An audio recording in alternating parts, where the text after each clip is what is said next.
ojja kumpa irisiti tompa birala irisiti ojja kumpa irisiti tompa birala mpa irisiti yange. That's right. Insist on getting your e-receipt. It's your ticket to fantastic prizes, including motorbikes, laptops, fridges, and a fully paid 6-day safari for 2 in Uganda. Take a picture of your e-receipt, upload it to the URA website or mobile app, and you could be the lucky winner. The more receipts you upload, the higher your chances of winning. Terms and conditions apply. More details on our social media channels.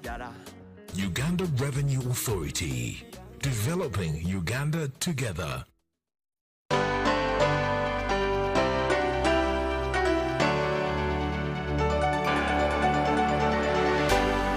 UBC, inspiring Uganda.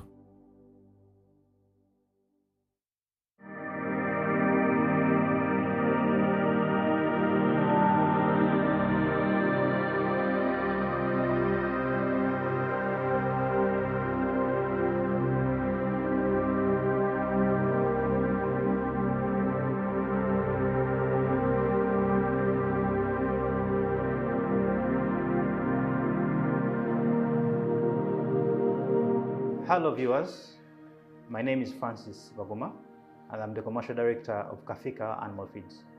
I'm very happy to be on UBC, Uganda's preferred station, and I'm very happy to be hosted on the journey.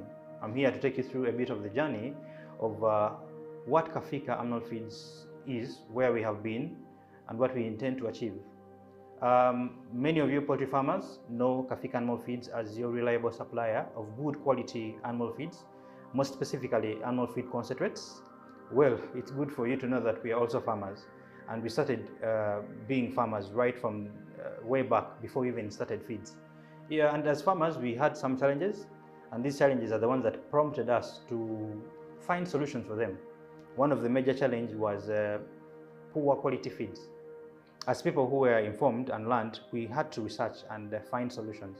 Once we got solutions, it turned out to be that some of our neighbors, our poultry farmers as well, liked our solutions, and we turned it into a business. Kafika Animal Feeds has been in business for the last 8 years, and we have enjoyed success, and we've also met with challenges, some of them which we will tell you as we move on. And for the next few years, we plan to be Uganda's preferred option in terms of the feed. Our mission and our vision and our background are very simple. Everything is bent on being a reliable partner to the farmer, because we know if a farmer is not successful in what they're doing, we don't have any business. So our priority is to make sure that the farmer is successful at their farm, they're getting the results that they need, they're getting the profits that they need, and that is going to ascertain our existence. Our vision is simple. We envision to offer the most reliable, customized feed solutions in the region. Our mission and mission statement is very clear. We want to be the most respected brand in the region, providing the most effective feed solutions and reliable technical support, hence offering value for money to our customers. Our core values are simple. We are about commitment, we are about customer value, teamwork and respect for each other, professionalism, flexibility and adaptability, and social responsibility. What do we aim to achieve? Starting out as importers of feed concentrates from the Netherlands, with our main partner being Koudijs Animal Nutrition. We have done this for a few years now. We are one of the biggest players in the concentrates. Some of you know concentrates, some of you don't know. A concentrate is a product to which you add another product to make a complete product. So a concentrate in this case has a couple of ingredients: protein, it has energy, it has fat, it has crude fiber, and all this. So all you need to do is add maize or maize bran to this concentrate and you have a complete feed. This has been a major revolutionary product in the industry. Back then, a couple of years, people used to mix almost 20 ingredients in the feed.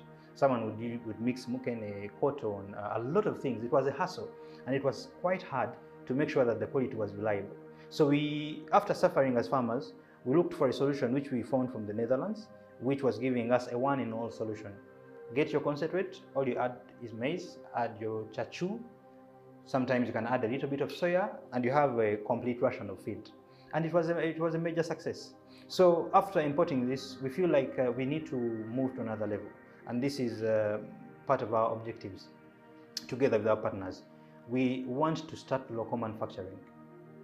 Whereas we have challenges of sourcing reliably quality raw materials like soya and cassava and all these starch products, we want to partner with farmers, people who can assure us that they will give us the supply we need in the quantities and the consistency we need.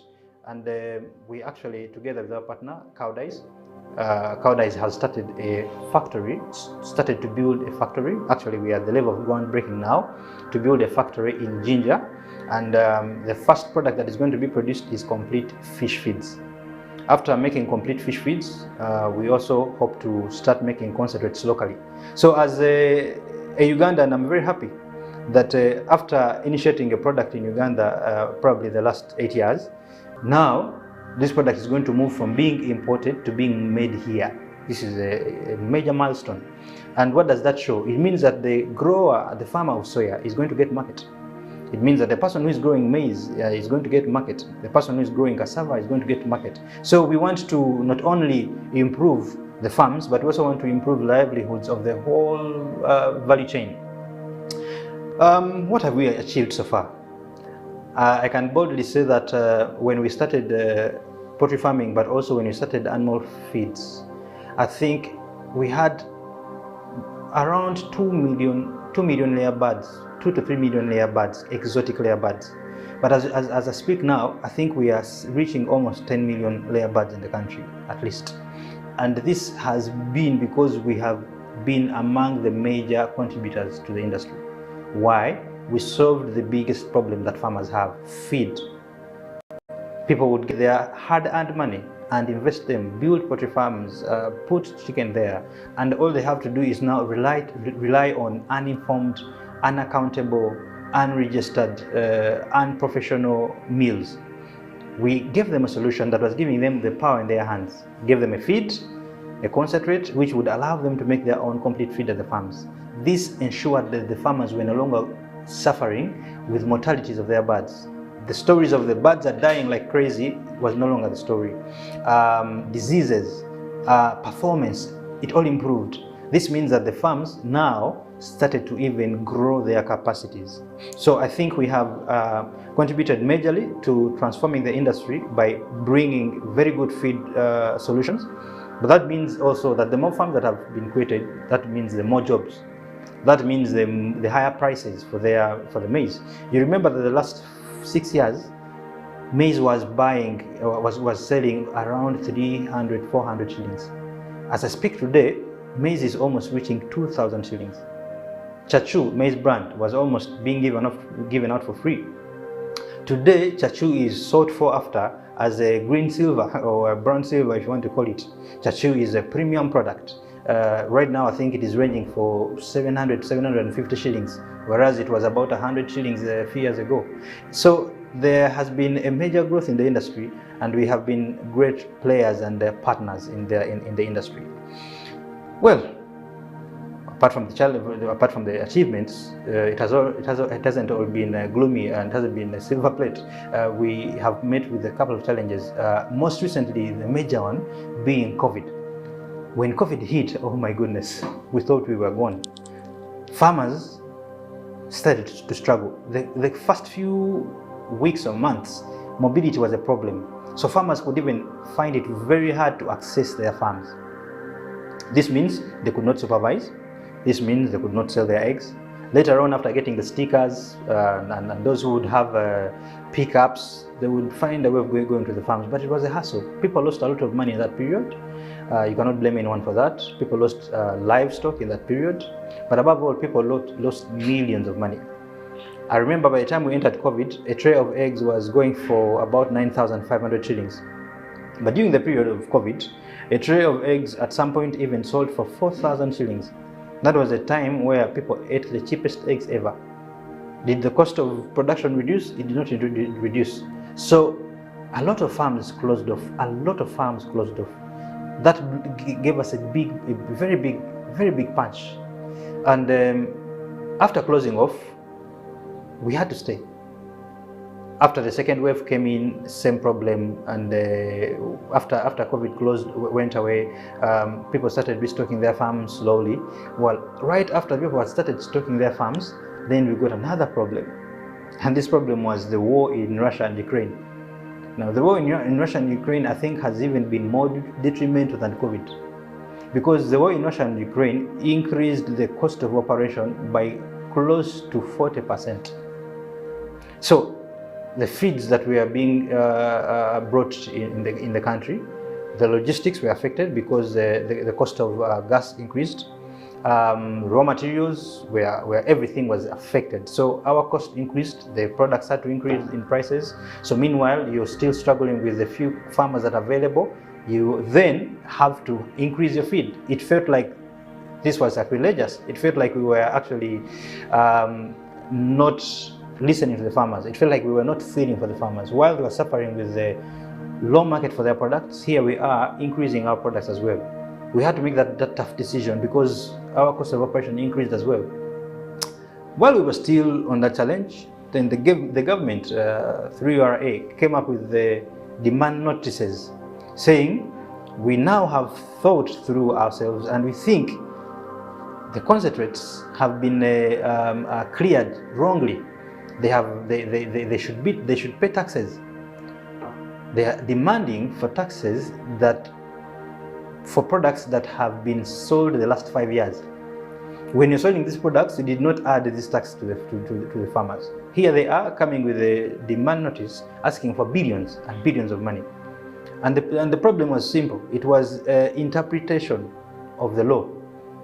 There are two laws that were being applied here. The first law was the VAT, rather taxes. The first tax was VAT, value-added tax of 18%. The concentrates, being feeds, are exempted from taxes. But the VAT Act, which was amended recently, or which is proposed to be amended, it excluded VAT tax from animal feed and premixes. Now, the person who came up with the notice, I think interpreted the law to their own interest. They said, okay, the law says complete feed and premixes. We don't see the word concentrate. The concentrate is not a complete feed, but it is a premix. It has just a different name. A premix, when you look at premix, a premixture, when you look in your dictionary or anywhere, it is a product to which you add another product to get a final product. So a concentrate, even in the whole of the East African region, was exempted. But someone said, well, VAT has to apply because we don't see the word. So there was an ambiguity in the law. It was not clear, and I would not blame the taxman for that. It was not clear. So we asked the Ministry of Finance and the Parliament to harmonize this ambiguity. And fortunately, we were helped. Ministry of Finance came in, Parliament came in, and they said, this is what we meant by saying feed and premixes are exempted. So how do you come and say that the concentrates actually have to pay taxes? So farmers actually also, in that time, when they were not sure about what the taxes were going to be, some other funny people started increasing prices because they were thinking that the costs are going to increase. So some farmers also went out of the market by then, but later on, after a really hard fight, it was cancelled.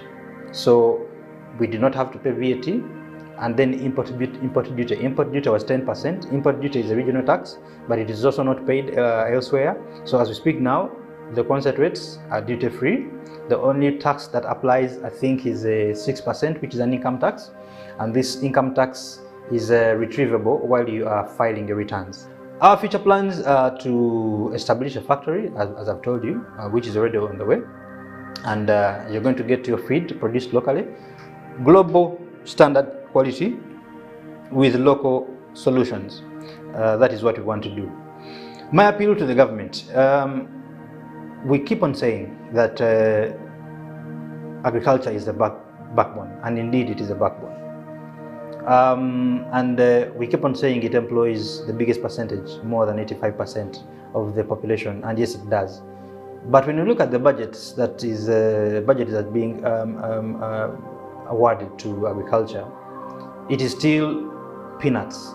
I appreciate that the government is doing its best on that, but I would ask that we put more focus on increasing the budget to help farmers commercialize their farms from just subsistence to actually start selling. We need to see farms get more mechanized. We need to start keeping chickens in a global way, in a modern way. Today, chickens are not just kept on the floor, but they're kept in cages. This helps on intensifying the farm, extensive farming. This helps us to produce more that we can even export. The markets cannot be satisfied. Uganda is the food basket of the region. Let us make sure we do not tax ourselves out of the competition. Today, Kenya has authorized the importation of GMO soya. GMO soya is genetically modified organisms, where you find that the soya that people in Brazil and US and other countries are keeping has a faster growth, where in an acre probably you could get three times more harvest than you could get when you're using organic soya. So in Kenya, they are now importing GMO soya, complete soya, not even just the seedlings, but I think also the seedlings now, to help improve the farm yields. Now, soya is the world's most important protein source in terms of feeding animals. If we do not watch out, Kenya is going to become more competitive in pricing. We have been having the cheapest price of eggs, we have been having the cheapest price of chicken, but with the new president and his strategy of making sure that the country is competitive in cost of production, let us not try to tax agriculture. We are going to out-tax ourselves. We've been having a comparative advantage over them in terms of agriculture. We are feeding them, but they are not seated as well. So let us incentivize agriculture. Let us support all these ministries, especially to have more extensive extension workers. A couple of years ago, we used to see extension officers with their bikes moving around and supporting farms. Today, we don't see a lot of that. Yes, they're there, but I think the population outgrew the number. Let us have more extension farmers reach the farms and tell them what to do and how to do it. As Kafika Animal Feeds, we have almost 25 extension workers who go to tell the farmers how to farm better. But we cannot do this alone. Otherwise, we also don't want to be seated and only sell feeds. We want to support the farmers. Let's have more extension farmers, extensionists rather, vets to reach the farms. Let us also be more intentional about putting money, especially in poultry. Today, I see there's a lot of attention on dairy farming, there's a lot of attention on fish farming, but there's little attention on poultry farming. Mind you, poultry farming is the easiest venture to start. If you have your plot of 50 by 100, you cannot easily start a fish farm there. You need water, you need to dig the ponds. You cannot easily start dairy farming there. Whereas that is possible now with the zero grazing, but getting one cow that is going to be zero grazed to give you at 20 liters on average, you might need to spend up to 5 million shillings on one cow. But for poultry farming, even if a person has 2 million shillings, they can start with their garage and then they are able to feed their children. So let us give more money and more attention to poultry farming as well, because it is the easiest to keep in the smallest space possible, and this means it will increase the household income. Let us use all these programs, the PDM, to promote these programs. Let's not only give them money, but let us give them people to assist them. Let us be intentional on where we are sourcing their chicks rather. Let us be intentional on how they're getting their feeds. That is the only way they're going to be able to sustain these projects. And I'm happy, yesterday or a few days ago, the president came out and said that they should extend the period for repayment of this money. It was about a year, I think, recently, but now they're going to revise it to about 24 months. That makes sense. By the time you borrow money, you're still, in a period of a year, you have not yet been able to make enough money to sustain that business to be able to pay back. you're still playing with the same capital. So I think if we were able to even give them up to 36 months, it will even be more important, it will be better. But I appreciate the government's effort in making sure that household incomes is increased, and using agriculture and poultry farming as a major tool in achieving that. Let us make sure we don't overtax the backbone of Uganda to be able to give more jobs and a better livelihood. I want to thank our partners, above all our main partner being Koudijs Animal Nutrition. Koudijs is a Dutch company and a Dutch brand based in the Netherlands, but with a global presence. Koudijs starting to build a factory here in Uganda to be able to bring to you, our farmers, the very best global quality, but with the local sourcing of raw materials. So I hope this, in the next 2 years maximum, we should have the feed ready on the market. I also want to thank all other players that, for example, Mount Meru and all these other companies that make sure that our farmers have soya in time. I want to thank all these other stockists of maize. Without you, we will not have the feed. So I thank you. I also want to thank stations like UBC and others that are intentional about increasing awareness and increasing knowledge for the farmers, to know how to farm better, to know how to source markets, where to get the markets, and how to get the extension services that they want. This is my outcry to farmers. Whether you're in poultry, whether you're in fishing, whether you're in piggery, I think there are two things I want to talk about. The biggest cost is feeds. Feeds takes up to 70% of the cost. If you want to make it, you need to watch your feed, both in the quality and in the prices. Today, if you just move out to the market and you go anywhere, anyhow, without looking at the legacy, and if these people have a name to protect, you are exposing your very precious project to extinction. Whereas it's 70% of the cost. You can spend the 70%, but then you do not get the value out. Make sure you only source feed from reliable people that are established. I know of a farm today who bought terrible feed a few days ago, and this farm had a capacity of about 6,000 birds. The last few days I heard they had lost up to 3,000 birds in a few days. Why? Because the feed was poisonous. In a matter of seconds, the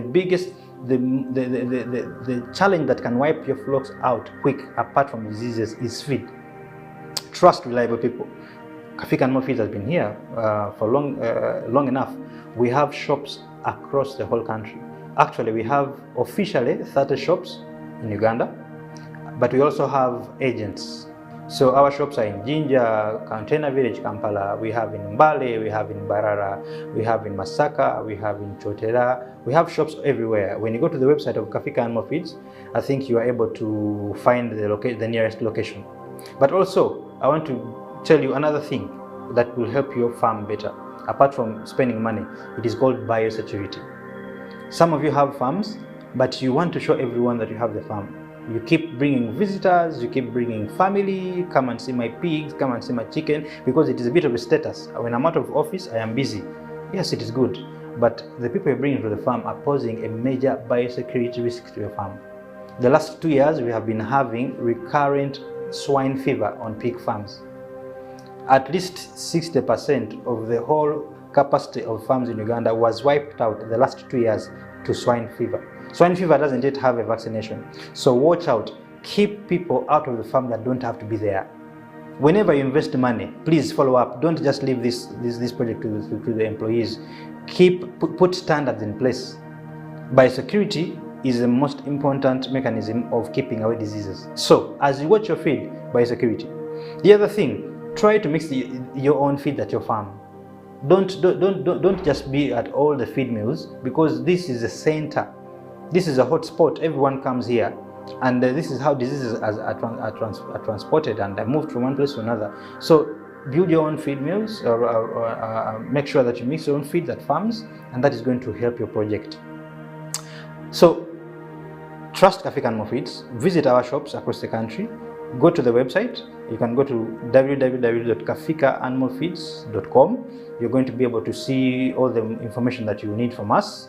Our contacts as well are going to be shared with you on the screen, but just for avoidance of doubt, please, we can write down the number. The office number is 0782 47 87 43. I repeat, 0782 47 87 43.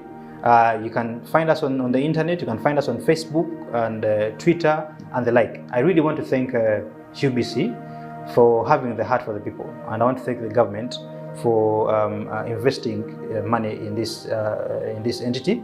We still need more of these entities that are supported by the government, because they are able to independently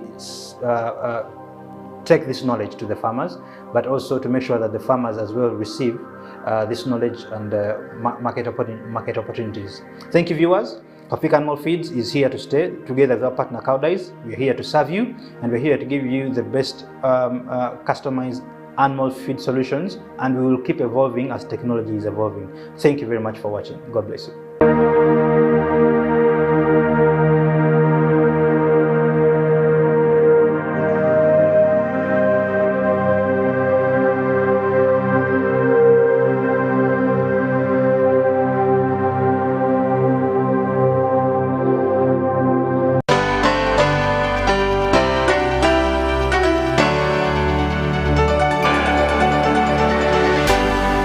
UBC, inspiring Uganda.